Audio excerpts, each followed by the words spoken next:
All right, we've got our lot number 20 update that I'm doing right now. And they're getting ready for flooring. They've got their baseboard down. They've got their kitchen set in place without the kick panels so that they can do their flooring around it. And it's coming out real nice, real nice. They've got all the paint work done in here. And it's looking good.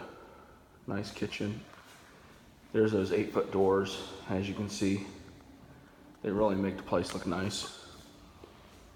That's the finished sun tunnel, if you were wondering.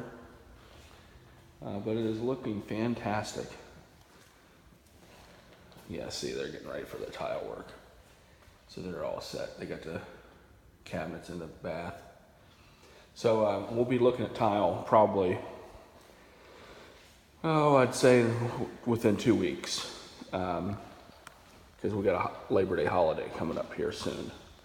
So let's look out front here real quick. They got their sidewalk in, and they'll be putting the pavers down probably next week, because it looks like they're starting to work on that. So we'll let you guys know.